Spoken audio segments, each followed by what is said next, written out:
Welcome to Breathe, a weekly audio podcast presented by Breath of Life.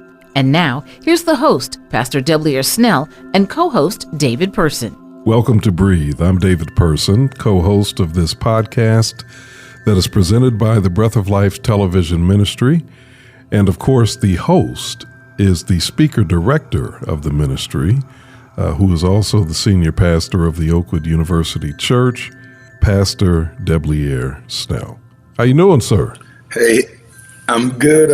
It's good to see everybody here in the studio.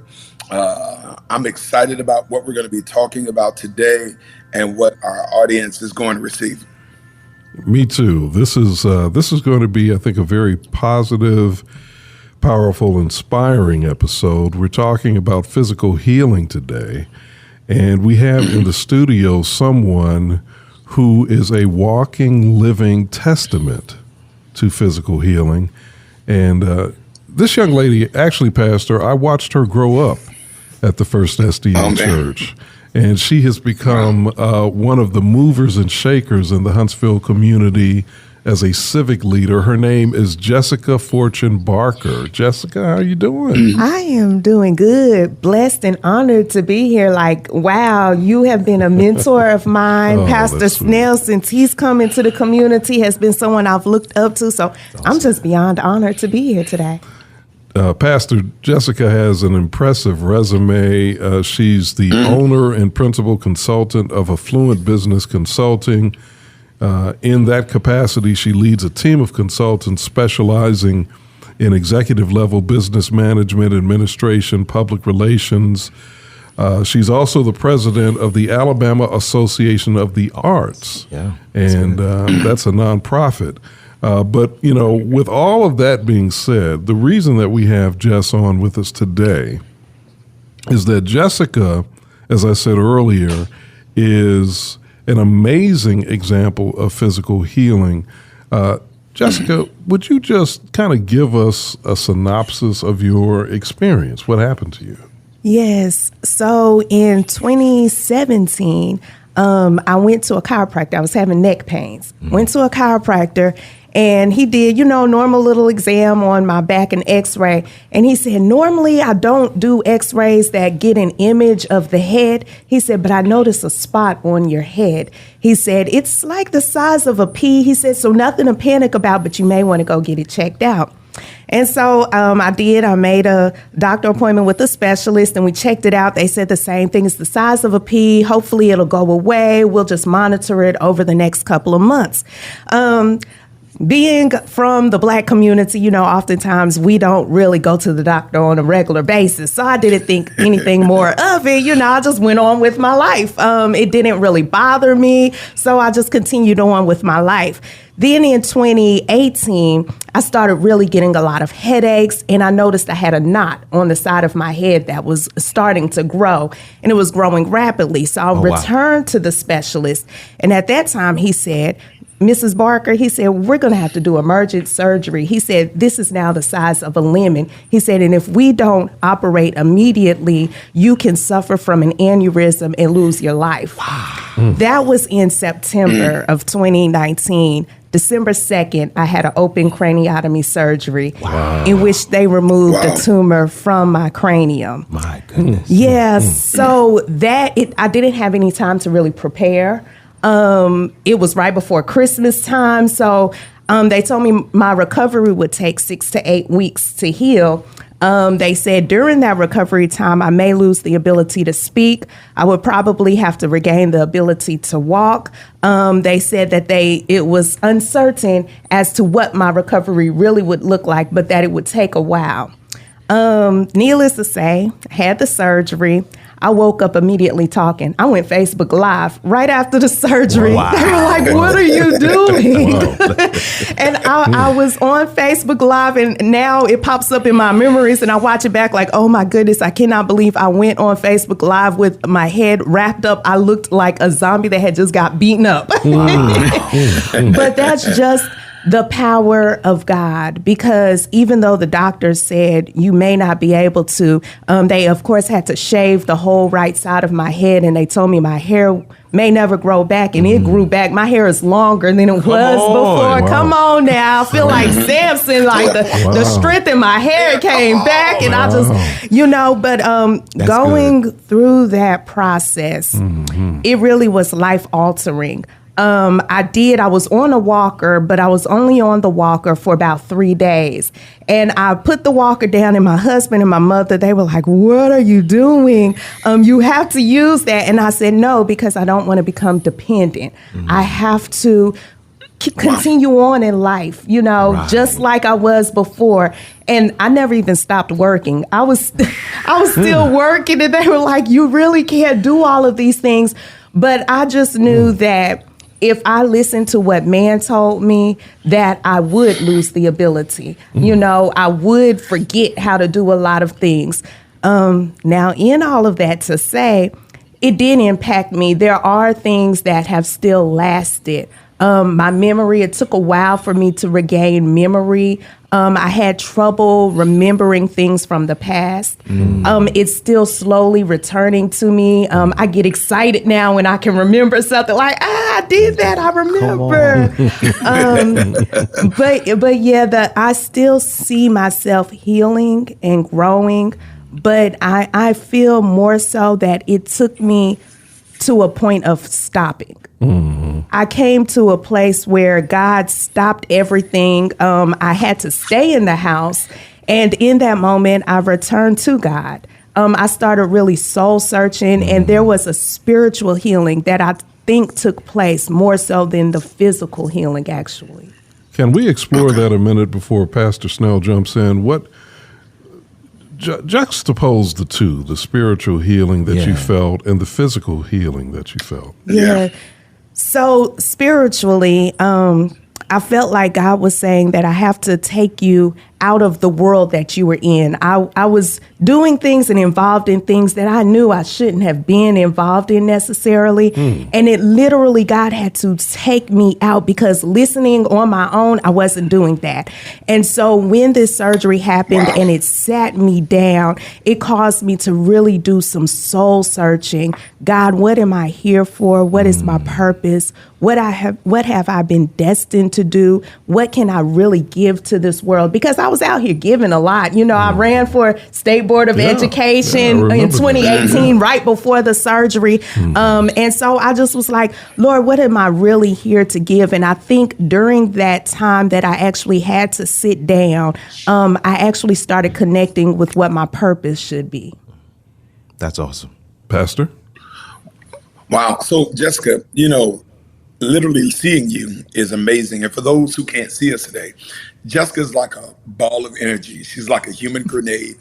So even to see somebody like her go through this, and I remember we were praying for her at our church, and to see where she is now is actually medicine for my soul. But one of the things, Jessica, I wanted to ask, one of the things I've seen is that when people deal with sickness, especially when it takes a little while, there is a low or perhaps a point of discouragement. Did you ever reach a low or a point of discouragement, and how did you work through that? Oh, absolutely. I remember literally having to fight and cry through depression. Just being at that point where, again, my hair was totally shaved off. And for me, beauty is my thing. I like my makeup. I like getting my hair done, my nails done. And so to see myself in the mirror, and my kids, of course, they're just children. And so they were trying to process what they were seeing and who this new person was, and calling me Frankenstein. They literally were calling me Frankenstein, because that is how I was looking. I had over 60 staples in the side of my head. And so just going through that physical altering and not knowing if I would ever regain the beauty that I felt like God had given me. But when I say restoration, boy, mercy. Restoration was something that really, really continued to bring that healing to me. And so, yeah, I fought depression. I fought going through wondering what would I be able to actually produce once I was able to enter the world again. The surgery, again, it happened right before COVID.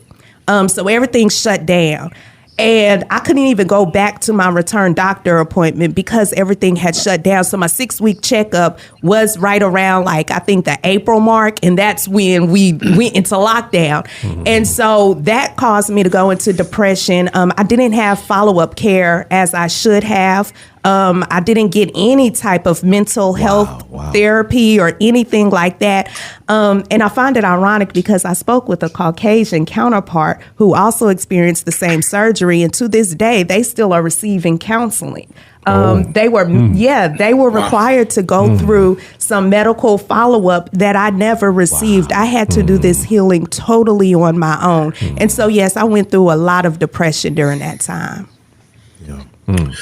Jessica, so let me ask you this. You talked about the desire to not use the walker, to really kind of push yourself physically. And what it made me think of is that, there are times where the Bible talks about how we have to have faith and works. Like, what was the correlation between what you believe and, I guess, the physical effort? Did that play a role in terms of helping you recover and really progress as you went through this particular season? Absolutely. Absolutely. Now, I am a spiritual prayer warrior. Like, I talk to God like he's my homeboy, like I'm riding in the car just talking to God. And so during that time, literally, God was telling me, don't stop. Don't stop. And so I just knew that I just could not sit down and stop. I felt like if I sat down and I stopped, that I literally was going to lose my mind. You have to, they operated on my head, and so I literally was like, if I stop thinking, if I stop moving, if I stop praying, if I stop connecting with my family and friends, I am going to lose my mind. And so that literally pushed me and had me continue to just make sure that I exercise not only my body, but my brain, my prayer life. I woke up every morning and I had to immediately thank God even for breath, thank God that I can even breathe. And so just to be at that place and just not knowing, I think it's the moments of uncertainty where you just don't know what to expect next. And again, because I had no medical guidance or no medical care, I couldn't even call a doctor because we were in lockdown. It just was like, I just don't know. And so I had no one else to depend on but God during that time. And literally, I just had to heed to whatever he told me to do. I think that's really important because there are times, David, where I'm in postures where I'm interceding for people who are dealing with some physical challenges. But sometimes there is a human effort that's required that we see as being antithetical to faith. So sometimes somebody may have to go to physical therapy. They may have to go to occupational therapy. They may have to amend some things in their diet. And there are times where there is a desire only to pray or to have anointing, but there's got to be, in many cases, not all, but there's got to be an exertion or the pushing of the self that really brings things full circle. Pastor, faith without works is dead. When you were just saying that, it brought me to faith without works is dead. So even though I believed that I could do better, I knew I had to actually put action behind it, like you were just saying. So, Jessica, I'm sorry, Pastor, did you want to say something else? No. Jump on. Okay. Yeah. So before we close out, I want you to leave us with, one or two lessons that you think people can apply, extracting from your experience and apply to their lives? You said close out. I'm not ready to go. Well, I know. time flies when you're having fun. You know, that's what they say, right? You're right. You're right. But no, this word just came to me this week, and I think it's very applicable that sometimes God will take you through a season of isolation to bring you into your season of elevation. So I want people to know that you may be feeling alone right now. You may feel like you don't have anyone you can depend on, call on. But sometimes God has to literally take you through that breaking point so that he can bring you to your raising point.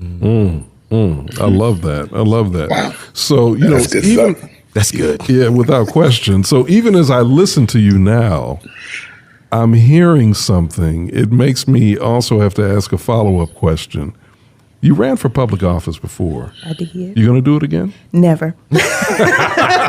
I can say that. Well, you know what? I should never say never because you never know what never know. God Yeah. has in store for you. But my personal plan is a never, and I can say that very confidently. I truly enjoy being able to serve my community and the people in my community from an independent state.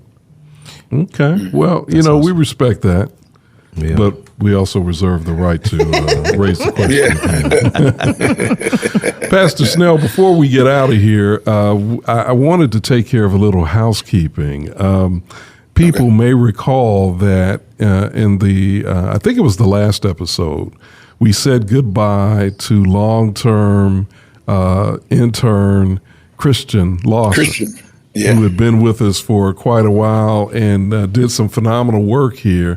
And of course, that means that we now have to say hello.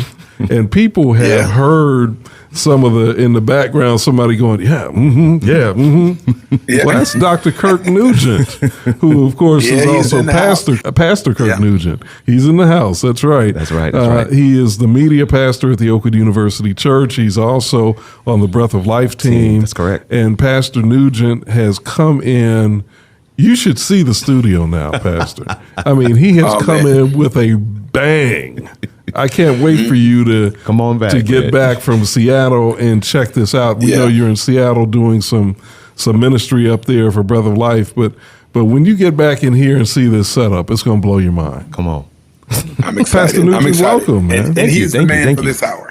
Listen. Without question. Listen, yeah, Without question. listen. It's the baton has been passed. I just want to help it on this leg of the journey, man. But I'm excited also, Jessica, about what you've shared and some of the things there. I know we're landing, but I did want to highlight one piece of what you shared, and that was that you went live right after the surgery was complete. Yes. And one of the things that people don't recognize about video is that it is its own archive. People don't know that the Smithsonian is actually in conversation with YouTube because YouTube is the largest video archive on the planet. And they want to actually put the Smithsonian tag on YouTube. Wow. And the reason why I share that is because that video reminder will always stand as a picture of what God has been able to bring you Mercy, through. glory, hallelujah. And so even when Facebook gives you that reminder, hey, here's a memory. It's like Facebook is working on behalf of the Lord Jesus Christ Mercy. to tell you, like, this is, you might not be there today, Mercy. but you were there at one point in time, and look at what God is Mercy. able to do.